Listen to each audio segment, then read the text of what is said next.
எடப்பாடியை பொறுத்தளவு நிறைய விதமான சந்தேகங்கள் எழுப்பியிருக்கிறாரு. அந்த சந்தேகத்தில் மிக முக்கியமானது என்னன்னா, டேபிள் எத்தனை போட்டிக்குன்னு கேட்டிருக்கிறாரு. உங்களுக்கே தெரியும், டேபிளுக்கும் அவருக்கும் வந்து நீண்ட காலமா ஒரு ரிலேஷன் இருக்குது.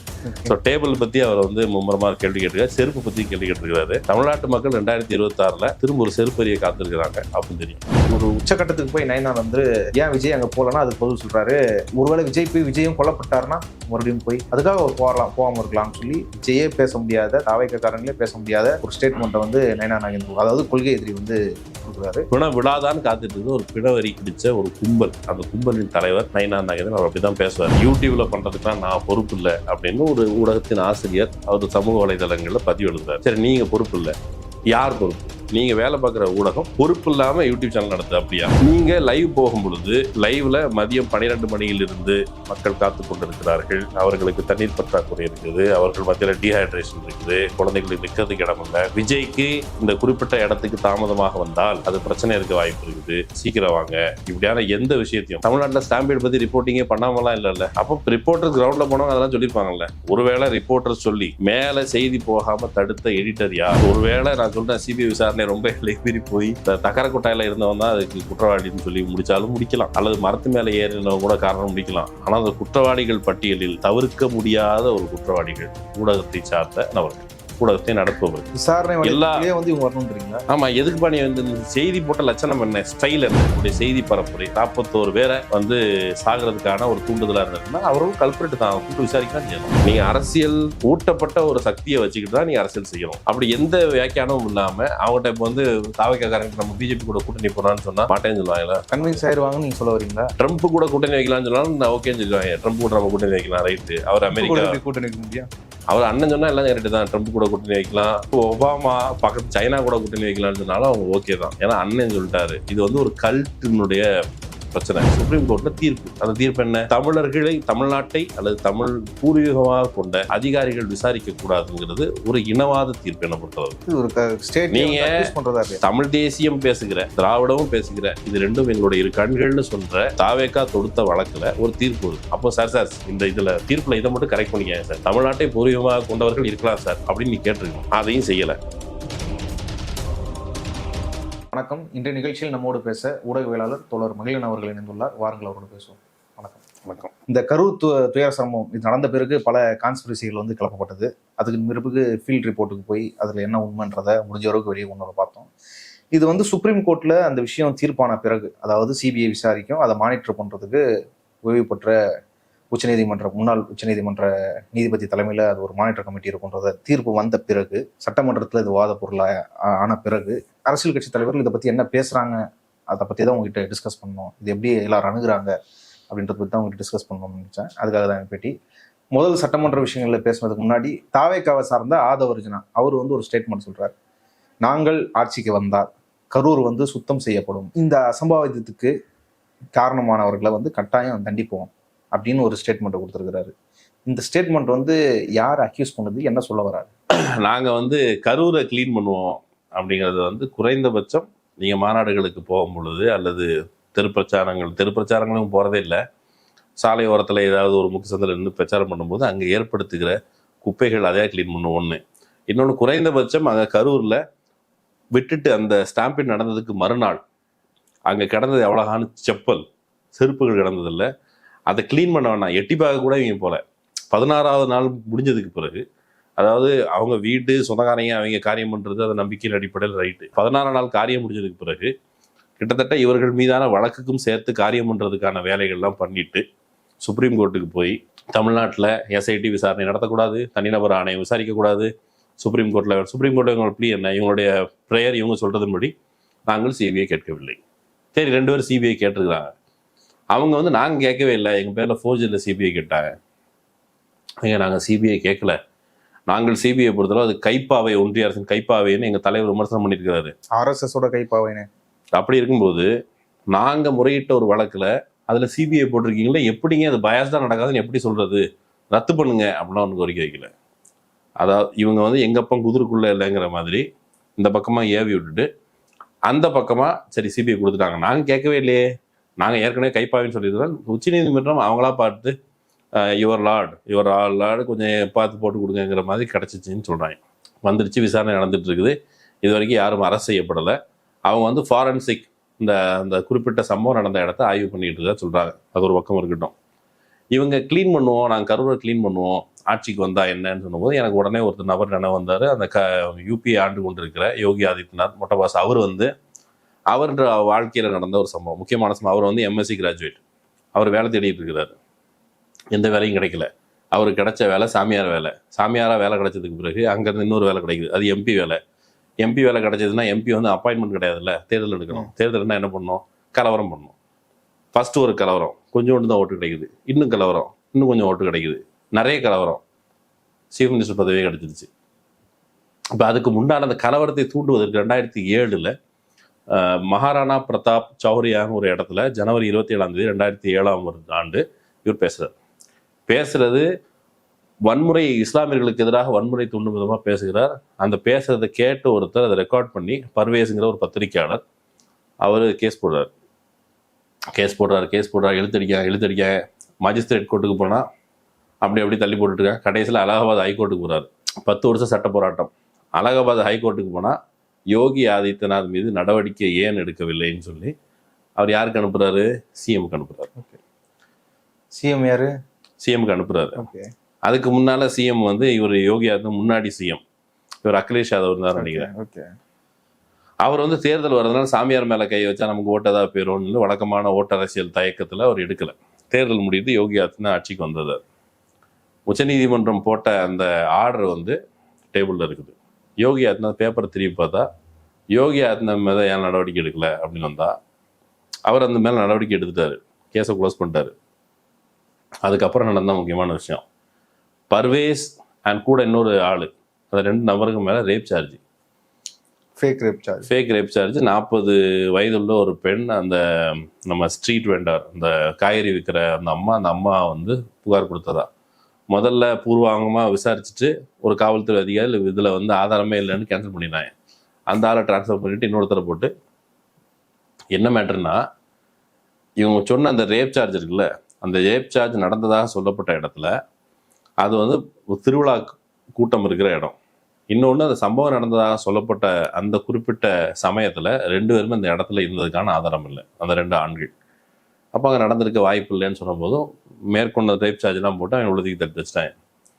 இதுதான் அவங்க சொல்கிற கிளீனிங் ப்ராசஸ். அதிகாரம் வந்தால் என்ன பண்ணணும்னு தெரியல அப்படிங்கிறது ஒரு மிரட்டல். ஆதாரங்கள் அளிக்கிறதா? ஏற்கனவே ஆதாரங்கள் அளிக்கலையா? நீங்கள் வந்து அங்கே இருக்கிற, நீங்கள் போயிட்டு வந்ததுல என்ன விவரங்கள் இருக்குது, போய் அந்த மக்கள்கிட்ட நீங்கள் உண்மையை பேசுங்கம்மா, மனசில் இருக்கிறத பேசுங்க அப்படின்னு சொன்னால் அந்த மக்களுக்கு 20 லட்ச ரூபாய் முன்னாடி வச்சு கையில் கொடுக்காம, இந்த 20 லட்ச ரூபா உங்களுக்கு வந்து சேரணும்னா 16ஆம் நாளுக்கு முன்னாடி சீக்கிரம் விஜய் பேசினதாக, அதாவது தகவல் தெரிவித்ததாக, முதல்ல அந்த மாவட்ட செயலாளர்லாம் தகவல் சொன்னால, என்ன தகவல்? சீக்கிரம் வந்து பார்ப்பார் அண்ணே, சீக்கிரம் வந்து பார்ப்பாரு, அவர் வந்து இந்த வழக்கெல்லாம் பார்த்துட்டு இருக்கிறாரா, அதை முடிச்சுட்டு வருவாராம். என்ன வழக்கு பார்த்துட்டு இருந்தார்? உச்சநீதிமன்றத்துக்கு போய் தமிழ்நாடு அரசு சார்ந்த விசாரணைகள் எதுவும் நடக்கக்கூடாது, நேராக சுப்ரீம் கோர்ட்டுக்கு மாற்றிட்டு இப்போ போகிறாங்க. அந்த 20 லட்ச ரூபாங்கிறது கிட்டத்தட்ட ஒரு துருப்புச்சீட்டு. மக்கள் வெளியில் சுதந்திரமாக வெளியில் எதுவும் பேசி விடாமல், அரசாங்கம் தரப்பில் கொடுக்கப்பட்ட 10 லட்ச ரூபா போய் சேர்ந்துச்சுல, உங்களுக்கு மட்டும் 20 லட்ச ரூபா கொடுக்குறது ஏன் தாமதமாகுதுன்னா லோக்கல் அந்த ஆதாரங்கள் எங்கும் வெளியே போயிடக்கூடாது. இன்னொன்று, ஒரு பக்கம் பொலிட்டிக்கல் நோக்கம் இருக்கிற நபர்கள் இதில் சம்பந்தம் இல்லாமல் கான்ஸ்பிரசி தியரியை கிரியேட் பண்ணிக்கிட்டே இருக்குது. அந்த கான்ஸ்பிரசி தியரியின் வழியாக தங்களை பாதுகாத்துக்கலாம். ஏன்னா இப்போ வந்து எடப்பாடி அவர் எதிர்கட்சி தலைவர், அவருக்கு உண்மையிலே தன்னுடைய கட்சி இப்போ வந்து திமுகவை வீழ்த்துவதற்கு நான் தான் தகுதியானவன், விஜய் அல்ல அப்படின்னு சொன்னால், விஜயை ஓவர்டேக் பண்ணுறதுக்கு என்னப்பா சொன்ன, நீ உங்களை விட நாங்கள் பெட்டரான கட்சின்னு சொன்னால, ஆட்சிக்கு வருவேன்னு சொன்னால, என்ன பண்ணி வச்சிருக்கிற? இப்படி ஒரு கூட்டம் நடத்தி 40 மக்கள், அதே இடத்துல தான் நான் கூட்டம் நடத்தினேன், 2 நாளைக்கு முன்னால் தான் நடத்தினேன், அதே இடத்துல வந்து பேசினேன். என்னுடைய மக்களும் தொண்டர்களும் எப்படி இருந்தாங்க, எவ்வளோ ஒழுங்கோடு இருந்தாங்க.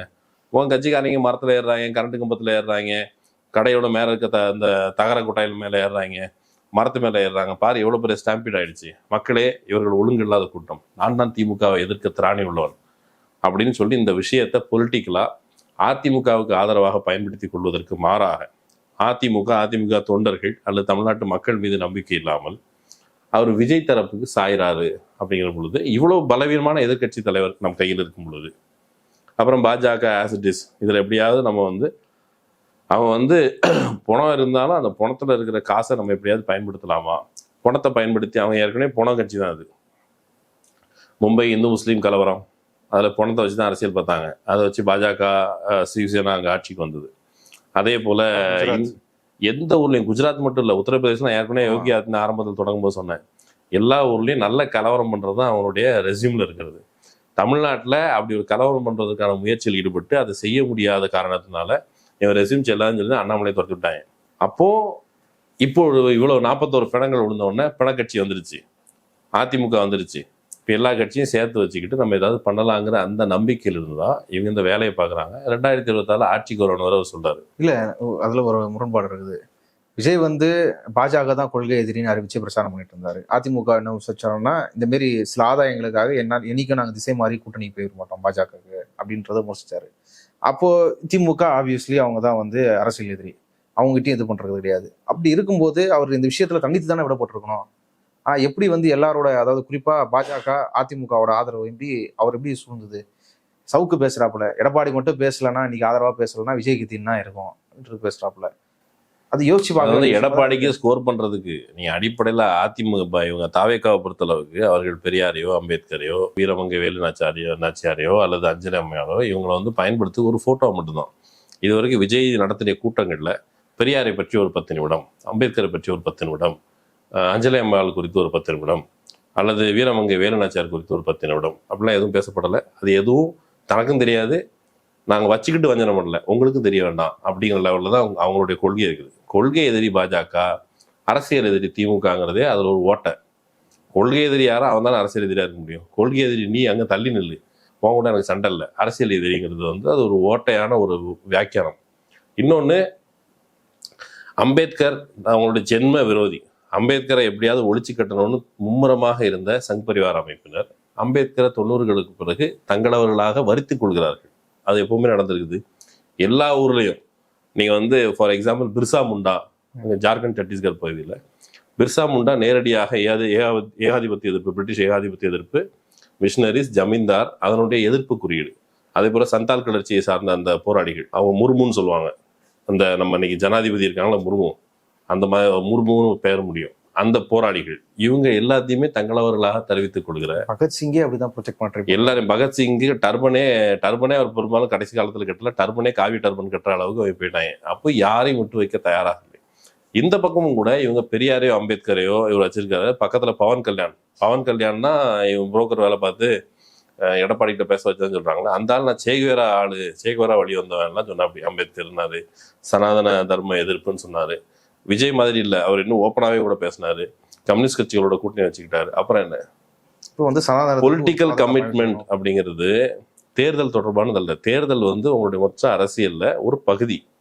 அது இந்திய ஜனநாயகத்தை பொறுத்தளவு ஒரு முக்கியமான பகுதியாக செயல்படுகிறதே ஒழிய, நீங்க அரசியல் ஊட்டப்பட்ட ஒரு சக்தியை வச்சுக்கிட்டு தான் நீங்க அரசியல் செய்யணும்.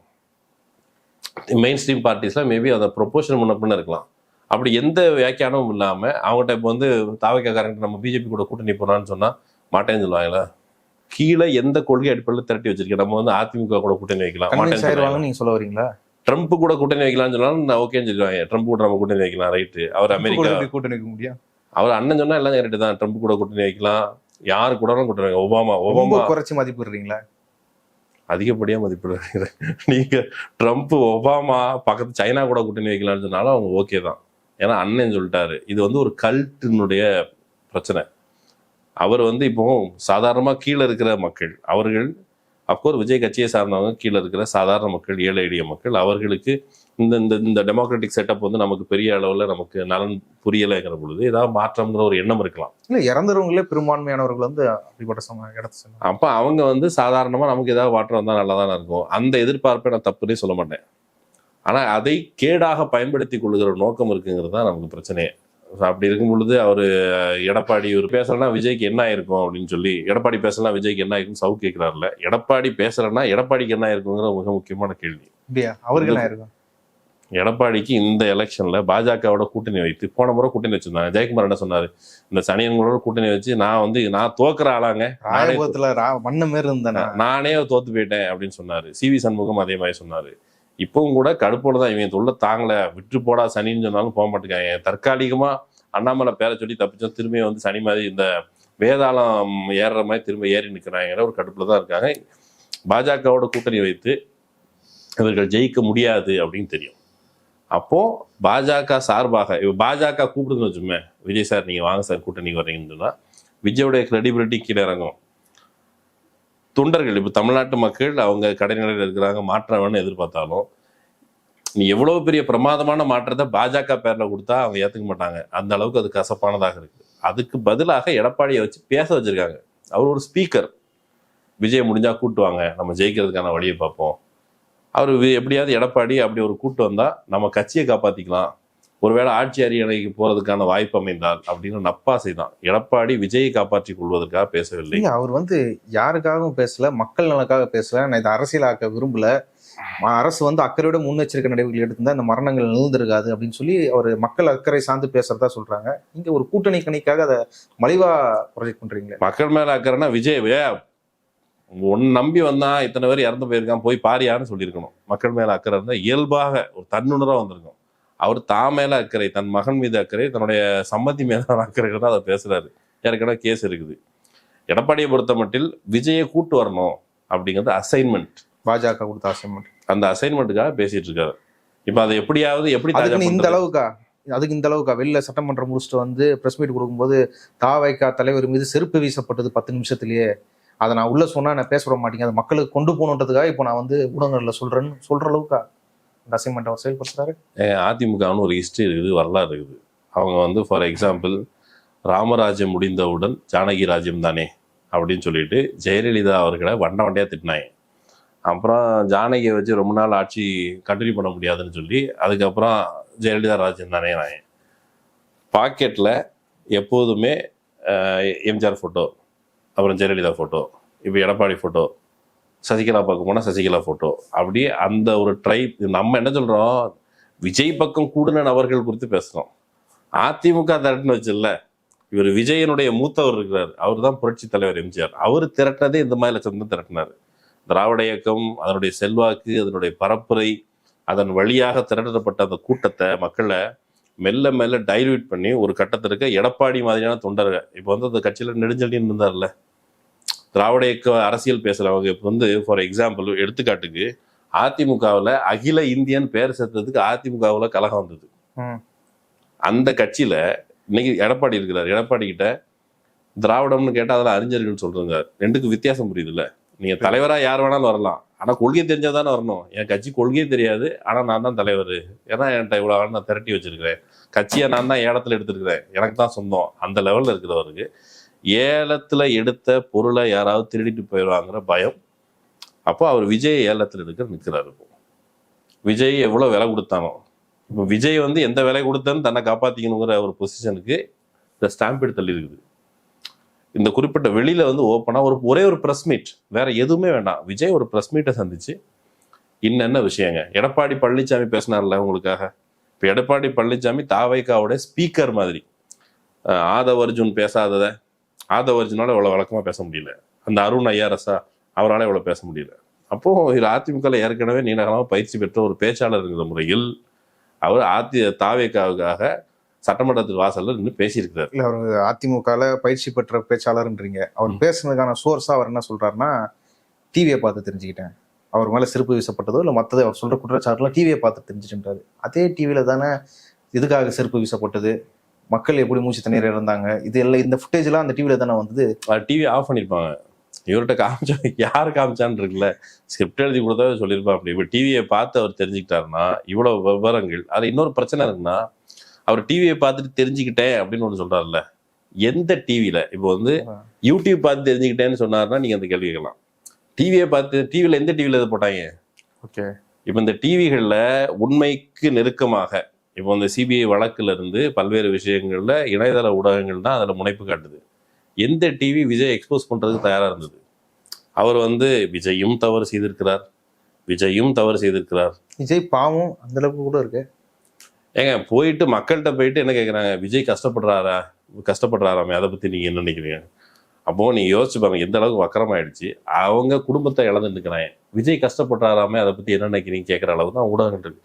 இந்த ஊடகங்களை பார்த்து தமிழ்நாட்டு மக்கள் எந்த அளவுக்கு ஒரு சோர்ஸ் இன்ஃபர்மேஷன்ல குறைவாக இருக்கிறதுக்கு வாய்ப்பு இருக்குன்னா அது எடப்பாடியும் ஒரு சாட்சி.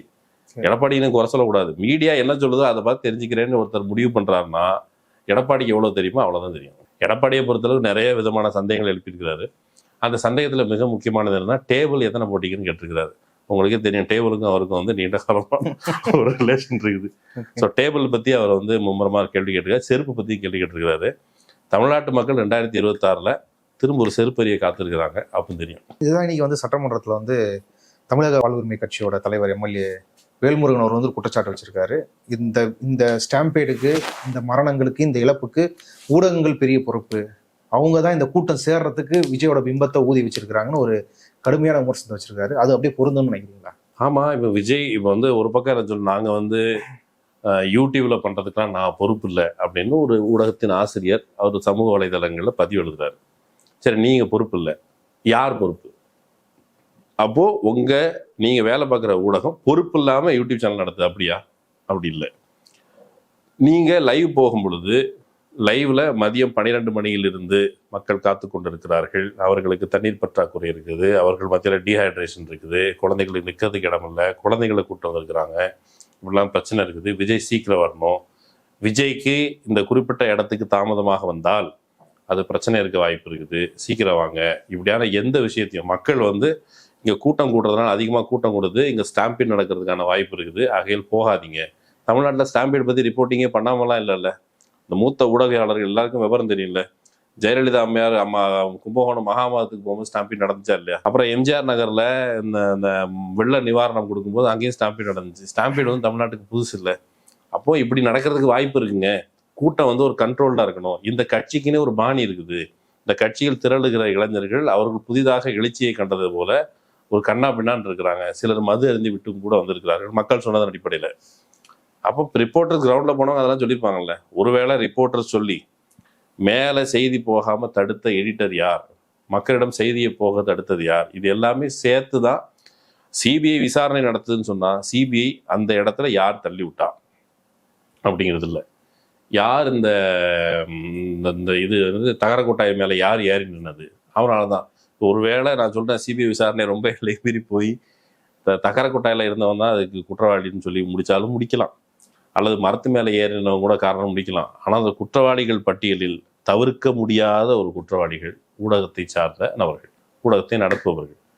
இப்போ விசாரணை எல்லாமே வந்து இவங்க வரணும்ன்றீங்களா? ஆமா, எதுக்குப்பா நீ வந்து செய்தி போட்ட லட்சணம் என்ன, ஸ்டைல் என்ன, செய்தி நீ எப்படி கவர் பண்ண, மொத்த லைவ் போச்சுல, நீ யூடியூபை விட்டுரு, யூடியூபும் சேர்த்து தான் விசாரிக்கணும். லைவ்ல நீ போட்டல அந்த வீடியோ ரெக்கார்டிங் இந்த ஸ்டாம்பீடுக்கு காரணமாக இந்த அளவுக்கு வந்திருக்குன்னா எல்லா சேனலில் இருக்க லைவ் ஃபீடு கொடு, லைஃப் நீங்கள் போட்டிருப்பீங்களா, அதை வச்சு காமி, இதை டைமில் அனலைஸ் பண்ணி பார்ப்போம். அந்த அனலைசிஸ்க்கு போகாமல் ஒரு விசாரணை முழுப்புறாரு. ஏன்னா மக்கள் மத்தியில் நீங்கள் ப்ராட்காஸ்டிங் மினிஸ்ட்ரி இருக்குது, நீங்கள் சாதாரணமாக ஒரு விஷயத்த ஒரு கருத்தியல் அடிப்படையில், பெரியாரிய கருத்து மார்க்சிய கருத்தியல் அடிப்படையில் பேசினா ப்ராட்காஸ்ட் மினிஸ்ட்ரி வச்சு மிரட்டுறீங்களே. அப்போ அந்த மினிஸ்ட்ரிக்கு உங்களுக்கு ஒரு ஒழுங்கு இருக்குல்ல. நீங்கள் மக்கள்கிட்ட செய்தியை சொல்லும்போது இதை சொல்லாதீங்க, இதை சொல்லுங்கள். இப்போ வந்து நியூரிட்டி கட் பண்ணணும், என்னென்ன விஷயங்கள் குழந்தைகள் பார்க்கக்கூடாது. அப்போ டிவியில் சில நேரம் ஒரு சில படங்கள் போடும்போது கட் பண்ணி சீன்ஸை கட் பண்ணி முத்த காட்சியை கட் பண்ணி இவ்வளோ பண்ணுறாங்க இல்லை. அப்போது லைவ்ல நீங்கள் நியூஸ் ரிலே பண்ணும்போது மக்கள்கிட்ட ஒரு விதமான பதட்டத்தை உருவாக்குறீங்க. நீ அங்கே எல்லையில் இராணுவ வீரர்கள் அங்கே போராடிட்டு இருக்கிறாங்கிற போது இங்கே வந்து நியூஸை நீங்கள் ஒரு பதட்டத்தை கிரியேட் பண்ணுற மாதிரி பண்ணாதீங்கன்னு சொன்னீங்களே. அப்போ அப்படியான வழிகாட்டுதல் இது மேலே வச்சிருக்கணும்ல. நாங்கள் ஃபீல்ட் ரிப்போர்ட் போனதில்ல, அந்த வேலுச்சாமிபுரத்துக்கு பின்னாடி இருக்க ஏரியாக்கெல்லாம் இருக்குல்ல, அங்க இருக்கிற மக்கள் போனது காரணம் லைவ்ல வந்து விஜய் இங்க வந்துட்டாரு, தெருவுக்கு வந்துட்டாரு, நம்ம லைவ்ல பார்த்தக்கூடியதான். அதை முதல்ல இருந்தே பார்த்துட்டு இருக்கிறாங்க. அவர் வராருன்றது தெரிஞ்சிருந்தா போயிருக்கிறாங்க. லைவ் அதுக்கு உதவி பண்ணிருக்குதுன்றதான். ஆமா, அப்போ இதுல ஒரு உண்மை குற்றவாளிகளா யார் இந்த லைவ் ஃபீடை ஷெடியூல் பண்ணது, எத்தனை பேர் போய் நின்னாங்க, பத்திரிகையாளரும் கூட்டு விசாரிங்க, எல்லாரையும் கூட்டுவாங்க. இதை தனியா கருத்து சுதந்திரம், கருத்துக்கு சுதந்திரம். நீங்க இந்த அளவுக்கு ஒரு வேலையை செஞ்சுட்டா ஒரு கருத்து ஒரு வன்முறையை தூண்டியது, ஒரு கருத்து ஒரு கலவரத்தை தூண்டியது, அதனால் விசாரிக்கணும். ரைட், உன் கருத்து ஒரு 41 பேர், உன் கருத்து பரப்புரை, உன்னுடைய செய்தி பரப்புரை 41 பேரை வந்து சாகிறதுக்கான ஒரு தூண்டுதலாக இருந்திருக்குன்னா அவர்களும் கல்பிரேட் தான், கூப்பிட்டு விசாரிக்க தான் செய்யணும். நம்ம யாராவது பேசினா மட்டும் இதை பேசாத, இது பேசு, இது தப்பு, மனம் நொந்து போகுது அப்படிலாம் சொல்கிறாங்கல்ல. இது ஏன் இப்படி ரிலே பண்ண இவ்வளோ செத்து போயிருக்காங்கன்னு கேட்கணும். விசாரணை அந்த தான் இருக்கணும். இந்த விமர்சனங்களை வைக்கக்கூடிய அந்த சோகால்டு பத்திரிகையாளர் அவர் வந்து இந்த மாதிரி டிஜிட்டல் மீடியாக்களால் மெயின் ஸ்ட்ரீமோட ஸ்டாண்டர்ட், குறிப்பாக அச்சு பத்திரிகைகளோட ஸ்டாண்டர்டே குறைஞ்சிருமோ அப்படின்ற ஒரு பயம் இருக்குதுன்ற மாதிரியான விமர்சனங்கள் இருக்கிறாங்களே, அது பொருந்துமா? அவர் வேலை பார்க்குற புதிய தலைமுறை, நீங்க ஊடகமா சொல்றீங்க, நான் வெளிப்படையா சொல்லிக்கிறேன். Okay okay. அவர் வேலை பார்க்குற புதிய தலைமுறை ஊடகத்துல இது நடந்துச்சுல்ல, இந்த டிஃபன் பாக்ஸ்ல ஒரு ஒரு ஒரு பொறி உருண்டை வந்து குண்டு தூக்கி போட்டுறேன்னு சொல்லி டிஃபன் பாக்ஸ்ல வெடிய உண்டு எடுத்து போட்டா. அப்படி அதில் என்ன நடந்துச்சுன்னு கேட்டால், தீபாவளி தொடர்பாக ஒரு நிகழ்ச்சி. அது என்ன நிகழ்ச்சின்னு கேட்டால், தீபாவளி தேசிய பண்டிகைன்னு அது இன்னைக்கு ஏதோ ஒரு பத்திரிகை எழுதியிருந்தாங்க. தீபாவளி தேசிய பண்டிகைன்னு விவாதம். அந்த விவாதத்தில் பேராசிரியர் அரசு, சுபவீர பாண்டியன், அப்புறம் வந்து இந்த பாரதிய வழக்கறிஞர்கள் சங்கத்தை சார்ந்த ஒரு ஆள், அப்புறம் வந்து ஒரு எழுத்தாளர் எஸ் ராமகிருஷ்ணன், இவர்கள் கலந்து கொண்ட அந்த நிகழ்ச்சி. நான் லிங்க் வாய்ப்பு இருந்து தரேன், ஆன்லைனில் இருக்குன்னு நினைக்கிறேன். அந்த நிகழ்ச்சியில் ஒன்றுமே இல்லை. அவர் என்ன சொன்னார் எஸ் ராமகிருஷ்ணன், எப்பா புத்தாண்டுக்கு வெடி ஏம்பா போடுறீங்க, வெடி போடுறதுக்கும் தீபாவளிக்கு என்ன சம்மந்தம் இருக்குது? சைனா அந்த கல்கத்தா சைடில் இருக்க வெடி ஃபேக்ட்ரி இங்கே வந்ததுக்கு அப்புறம் தான் வெடி போட்டுட்ருக்கீங்க. வெடிக்கு நமக்கு சம்மந்தம் இல்லை. முதியவர்கள், குழந்தைகள், விலங்குகள் எல்லாருமே துன்புறுத்தப்படுறாங்க. அப்புறம் பொல்யூஷன் வேற, இதை கொஞ்சம் கண்ட்ரோல் பண்ணுங்கன்னு பேசிட்டாரு. நான் புத்தாடை உடுத்தி வந்து நான் சொல்கிறேன், தீபாவளி கொண்டாடுறவன் நான் தான் சொல்கிறேன் அப்படின்னு சொன்னோன்னே அவர் ஆன்டி இந்துட்டாங்க. ஆன்டி இந்து இருந்தாங்க, தேச விரோதினாங்க, திட்டுறாங்க. நீங்கள் வந்து எங்கள் மத பண்டிகையில் மட்டும் தலையிடுறீங்க. எப்பா நான் தீபாவளி கொண்டாடுற ஆளுப்பா, புது ட்ரெஸ் போட்டிருக்கேன்னு சொல்கிறாரு, விடமாட்டாங்க. மறுநாள் தான் அந்த காலையில் டிஃபன் பாக்ஸ் வெடி கொண்டு போடுது. டிஃபன் பாக்ஸ் வெடி இப்படி தொடர்ச்சியாக அந்த அச்சுறுத்தல். அர்ஜுன் சம்பத் கட்சியை சார்ந்தவங்க புதிய தலைமுறை வாசல்லே வந்து சுபை வந்து கேவலமாக திட்டினாங்க. இப்படி ரெகுலராக பண்ணி பண்ணி அச்சுறுத்தி என்ன நடந்ததுன்னா, ஒரு ஃபார் எக்ஸாம்பிள் புதிய தலைமுறையில் ஒரு நிகழ்ச்சி, அந்த நிகழ்ச்சினா தாலி பற்றிய விவாதம். தாலி தேவையா இல்லையா அப்படின்னு ஒரு பண்பாட்டு ரீதியான ஒரு விவாதம். அது காலகாலமாக தமிழ் மரபுகளே இருக்கிறதா. சிலர் தாலி அணியிறாங்க, தாலி அணியறது இல்லை, தாலியில் சாதி இருக்குது, இதை பற்றின விவாதம் தான். அதில் ஒரு அம்மா வந்து தான் துன்புறுத்தப்படுவதாக, என் புருஷன் தொல்லை தாங்கலை, இந்த தாலி என்ன அவனோட டார்ச்சர்லேருந்து காப்பாற்றினவனே தாலியை தூக்கி வீசி எறிஞ்சிட்டாங்க. அது ப்ரொமோவில் இருந்துச்சு. அதுக்கு ஒரு டார்ச்சர். இப்படிலாம் செஞ்சு ஒவ்வொரு மெயின் ஸ்ட்ரீம் ஊடகத்தில் இருந்தும் இடதுசாரி கண்ணோட்டம் கொண்ட, இது வரைக்கும் முதல்ல எப்படி இருந்ததுன்னு கேட்டால், வெளிப்படையாக நான் இடதுசாரி என்றோ பெரியாரிஸ்ட் என்றோ அம்பேத்கரிஸ்ட் என்றோ ஊடகத்தில் யாரும் சொல்லிட்டுலாம் இருக்க முடியாது. அப்படியான சுதந்திரம்லாம் கிடையாது. அப்போ நீங்கள் செய்திகளுக்கு இடையிலாக உங்களோட பெர்ஸ்பெக்டிவ் வைக்கலாம். அதுதான் எல்லா கண்ணோட்டம் இருக்கிறதும் செய்வாங்க. இவங்களை எல்லாத்தையும் குறி வச்சு கட்டங்கட்டி, மாரிதாஸ் கடைசியில் நியூஸ் 18 செஞ்சது வரைக்கும் அப்படி கட்டங்கட்டி நீங்கள் சொல்கிற சோக்கால் புனிதமான மெயின் ஸ்ட்ரீம் ஊடகத்திலிருந்து பத்திரிகையாளர்கள் வெளியேற்றப்பட்டார்கள். வெளியேற்றப்பட்டதற்கு பிறகு இந்தியாவில் நீ பாஜக ஆதரவா பாஜக எதிர்ப்பா அப்படிங்கிறது மெயின் ஸ்ட்ரீமில் மக்கள் மத்தியில் வந்ததுக்கு பிறகு, பாஜக செய்கிற விஷயங்களை வெளியே சொன்னாலே மீடியாவில் இருக்க முடியாது, அல்லது உன்னோட கண்ணட்டம் இதுவாக இருந்தால் மீடியாவில் துரத்தப்படுவாங்கிறதுக்கு பிறகு ஏற்கனவே யூடியூப்ங்கிறது இருந்துச்சு. அப்போது இந்த செய்தியை நான் எங்கே போய் சொல்வது அப்படிங்கிற பொழுது தான் யூடியூப் மீடியா ஒரு ஊடகத்தை அதை செய்தி சொல்வதற்கான ஒரு தளமாக தமிழ்நாட்டை பொறுத்தளவுக்கு ஆக்கினாங்க. இப்போ அங்கே ரவீஷ்குமார் ஏன் யூடியூப் வந்திருக்காரு? யூடியூப் தரங்கிட்டு போகிறதுக்கா? இந்தியாவில் வேற யாரும் செய்யாத அளவுக்கு 2024 எலெக்ஷனில் மோடி கவர்மெண்ட் என்னென்ன வகையான மோசடி எல்லாம் செய்யுதுன்னு சொல்லி அம்பலப்படுத்தியது துருவரத்திங்கிற யூடியூபர். துருவத்தி செஞ்சாரு, ரவீஷ்குமார் செய்கிறாரு. இன்னைக்கு பலரும் இப்போ வந்து நம்மகிட்ட இந்த வடக்கிருந்து ஒரு மீடியாக்காரர் ஒருத்தர் கூப்பிட்டு வந்து நடத்துறதுல சவுத் அண்ட் நார்த் நவீன் நடத்துகிற ஊடகம் லட்சக்கணக்கான பார்வையாளர்கள் பார்க்குறாங்க. எப்படி அவர் எங்கே இருந்தார்? ஆஜ்தக் எடிட்டர் இருந்தார். அவர் எதுக்கு வெளியே அனுப்புனாங்க? அவரும் யூடியூப்ல மீடியம்ல தான் இருக்காரு. ஆமாம். அப்போ மெயின் ஸ்ட்ரீமில் தங்களுடைய கண்ணோட்டத்திற்கு அதனுடைய மக்களுக்காக குரல் எழுப்பவர்கள் எல்லாத்தையும் வெளியே அனுப்பி வச்சிருக்கீங்க. எனக்கு தெரிஞ்சு மீடியாவில் இந்த சங்கராச்சாரி இந்த தமிழ்தாய் வாழ்த்துக்கு பாட மாட்டேன்னு சொன்னார்ல, பாடமாட்டேன்னு சொன்ன ஒருத்தர் வீடியோ எடுத்தார்ல, அவர் எந்த மீடியாவில் இருக்காரு? போய் செக் பண்ணி பாருங்கள். அப்போ நீங்கள் மெயின் ஸ்ட்ரீம்னு நீ சொல்கிறது, மெயின் ஸ்ட்ரீமில் ஒன்றும் இல்லை, கொஞ்ச நாளைக்கு முன்னாடி வரைக்கும் பத்திரிகை துறையில் பார்ப்பனர்கிற வார்த்தையை பயன்படுத்த முடியுமா? எந்த பத்திரிகையில் எழுத முடியும்? ஃபஸ்ட்டு அதுக்கெல்லாம் அனுமதி இல்லாமல் இருந்தது. அப்போ அந்த வெளிக்குள்ள பார்ப்பனர் அல்லாத இந்த இளைஞர்கள் ஊடக வெளிக்குள்ளே வரும் பொழுது, சீச்சி இது தீட்டு அப்படிங்கிற ஒரு மனோபாவத்தின் ஒரு அம்சம் தான் இது.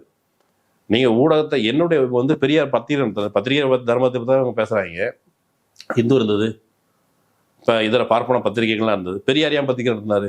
பெரியார் என் கருத்தை சொல்கிறதுக்கு, என் கருத்தை என்னுடைய பாணியில் நான் சொல்வதற்கு எனக்கு ஒரு பத்திரிகை தேவை என்பதற்காக அவர் குடியரசு நடத்தினார், விடுதலை நடத்தினார், உண்மை நடத்தினார், தன் பாணியில் நடத்தினார். அம்பேத்கர் பத்திரிகை, மூக்கநாயக்கன் பத்திரிகை நடத்தினாரா இல்லையா? இன்னும் நிறைய பத்திரிகைகள் ஜனதா நடத்தினார். அந்த பத்திரிகைகளை எதுக்காக அவர் நடத்தினார்? தன்னுடைய கருத்துக்களை சொல்வதற்கு. அவங்கள பொறுத்தவரைக்கும் நீ நடுநிலை இல்லை, மெயின் ஸ்ட்ரீமா இல்லை. ஆமாம், மெயின் ஸ்ட்ரீம் என்ன மையத்துக்கு மெயின் ஸ்ட்ரீமாக இருக்கணும் ஃபஸ்ட்டு?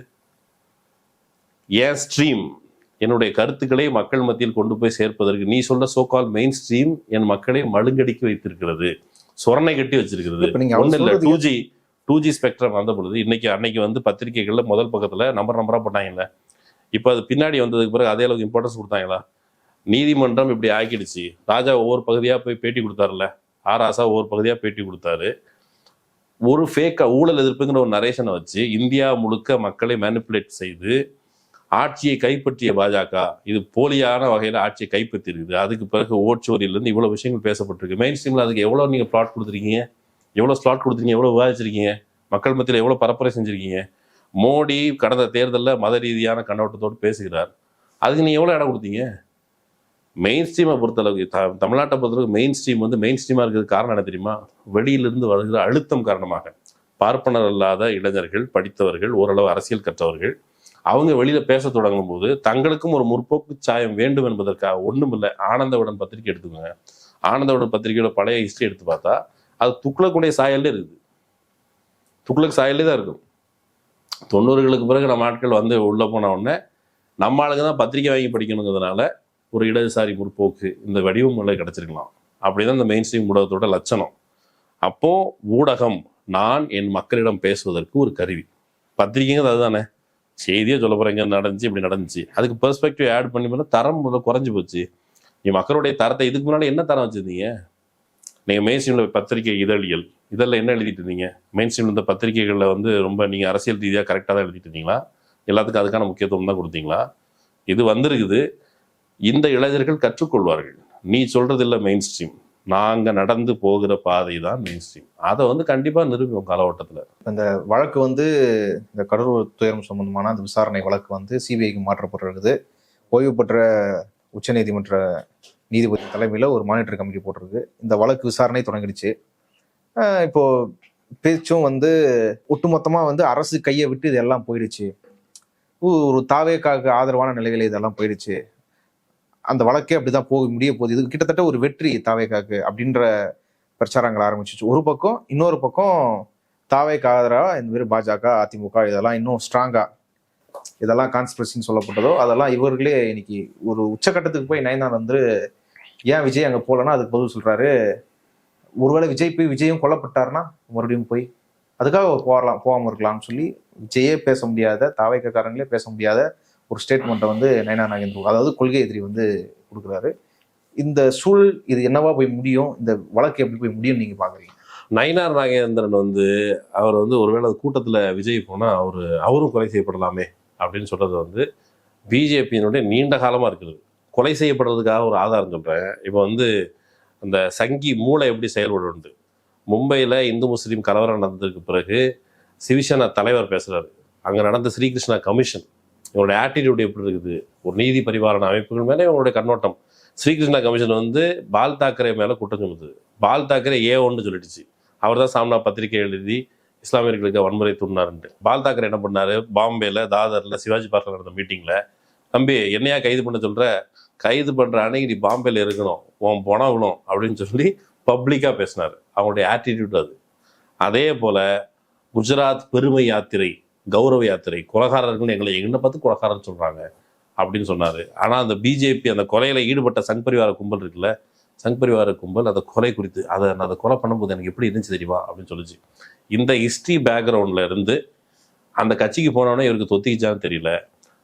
பிணம் கிடைச்சா அரசியல் பண்ண முடியும். அதை வந்து நான் இந்த விஷயம் சொன்னேன்ல, அயோத்தியாவில் ஃபஸ்ட்டு ராமஜன்ம பூமி மூவ்மெண்ட் போனாங்கல்ல, மூவ்மெண்ட் போனோம் தெருவில் போன எவனோ செத்து போயிட்டான் துப்பாக்கி சூட்டில், அந்த பணத்தை எடுத்துக்கிட்டாங்க. ரைட்டு, இந்த பணம் கிடச்சிருச்சு, இவர் தான் ஃபஸ்ட்டு தியாகி அப்படின்னு சொன்னாங்க. வரலாற்றில் யாராலும் செக் பண்ணிக்கிட்டோம். ஸோ ஒரு பணம் விழாதான்னு காத்துக்கிட்டு இருக்கிற ஒரு பிணவரி பிடிச்ச ஒரு கும்பல், அந்த கும்பலின் தலைவர் நயனார் நாகேந்திரன். அவர் அப்படி தான் பேசுவார். வழக்கமாக எல்லாரும் சொல்கிறது மாதிரி சிபிஐ வந்து ஒரு அன்பாஸ்ட் அமைப்பு, அது விசாரிக்க முடிவு சொல்லும் அப்படின்னு சொல்ல நான் தயாரில்லை. வரலாறுகள் அப்படின்னு சொல்லலை. அப்புறம் இன்வெஸ்டிகேட்டிவ் ஏஜென்சி, ஜுடிஷியரி, இது எல்லாமே நீதி பரிபாலனத்தை நீதியை நிலைநாட்டும். ஒன்றும் இல்லை, நீதிமன்றம் எதை நிலைநாட்டும்? நீதிமன்றம் எனக்கு தெரிஞ்சு என்னன்னா, நீதிமன்றத்துக்கு நீதி வழங்குவது பொறுப்பு அல்ல. அது நீதிமன்றம்னா வழக்காடு மன்றம். அங்கே 2 தரப்பு வாதங்களை வச்சு அதில் ஒரு தரப்புக்கு ஆதரவாக தீர்ப்பு வழங்கப்படும். அது நீதியா இல்லையாங்கிறது காரணம் தான் முடிவு பண்ணும். பிரதமராக இன்று இருக்கிற மோடி, அவர் குஜராத் கலவரத்தின் போது இன்னென்ன வகையில் அதில் அவருடைய துணை இருந்தது அப்படின்னு குற்றம் சுமத்தியவர்கள் சிறையில் இருக்கிறார்கள். ஆனால் மோடிக்கு கிளீன் சீட் கிடைக்குது. இதை கொடுத்தது நீதி பரிபாலன அமைப்புகள், இந்த இன்வெஸ்டிகேட்டிவ் ஏஜென்சிஸ். அமித்ஷா மேலே சொராபுதீன் ஷேக் என்கவுண்டர் மேலே கேஸ், அது பெரிய தடிப்பார்னு சொன்னாங்க. குஜராத்துக்குள்ளே வரக்கூடாதுன்னு சொல்லி அவர் அனுப்பி வச்சாங்க. மகாராஷ்டிராவில் கேஸ் நடந்தது. அந்த கேஸை விசாரித்த நீதிபதி லோயா மர்மமான முறையில் இறந்து போனார். அவருக்கு பணம் கொடுக்க பேரம்லாம் பேசப்பட்டுச்சுன்னு சொல்லி அவங்க சொந்தக்காரங்களே சொன்னாங்க. நீதிபதி இறந்து போனார். இவர் ஹோம் மினிஸ்டர் ஆனார். அதனால நம்ம வந்து ஒரு பொய்யான இல்லை அப்படிலாம் கிடையாது, கண்டிப்பாக நீதி கிடைக்கும் அப்படிலாம் நம்ப தயாராக இல்லை. நீதி வேணும் அப்படின்னு சொன்னால் கிரவுண்டில் இருந்தால் வர முடியும். இதுக்கு அரசாங்க கையில் இருந்து விட்டு போச்சு, திமுக தோத்து போச்சு, தாவேகா ஜெயிச்சிருச்சு. தாவேகா சிபிஐ துணையோடு அல்லது இங்கேருந்து சுப்ரீம் கோர்ட்டுக்கு போய் என்ன நடந்துச்சு தமிழ்நாட்டில், நீங்கள் விசாரணை அமைப்பில் அவங்க வந்து என்ன ப்ரூவ் பண்ணணும் உச்சநீதிமன்றத்தில், இங்கே நடந்த எஸ்ஐடி இன்வெஸ்டிகேஷன் இந்த வகையில் பயாஸ்டாக இருந்தது, அதனால் சிபிஐ. தனிநபர் ஆணையத்தில் அதனுடைய விசாரணையில் இந்த அளவுக்கு பயாஸ் இருந்தது, அதனால் விசாரணை.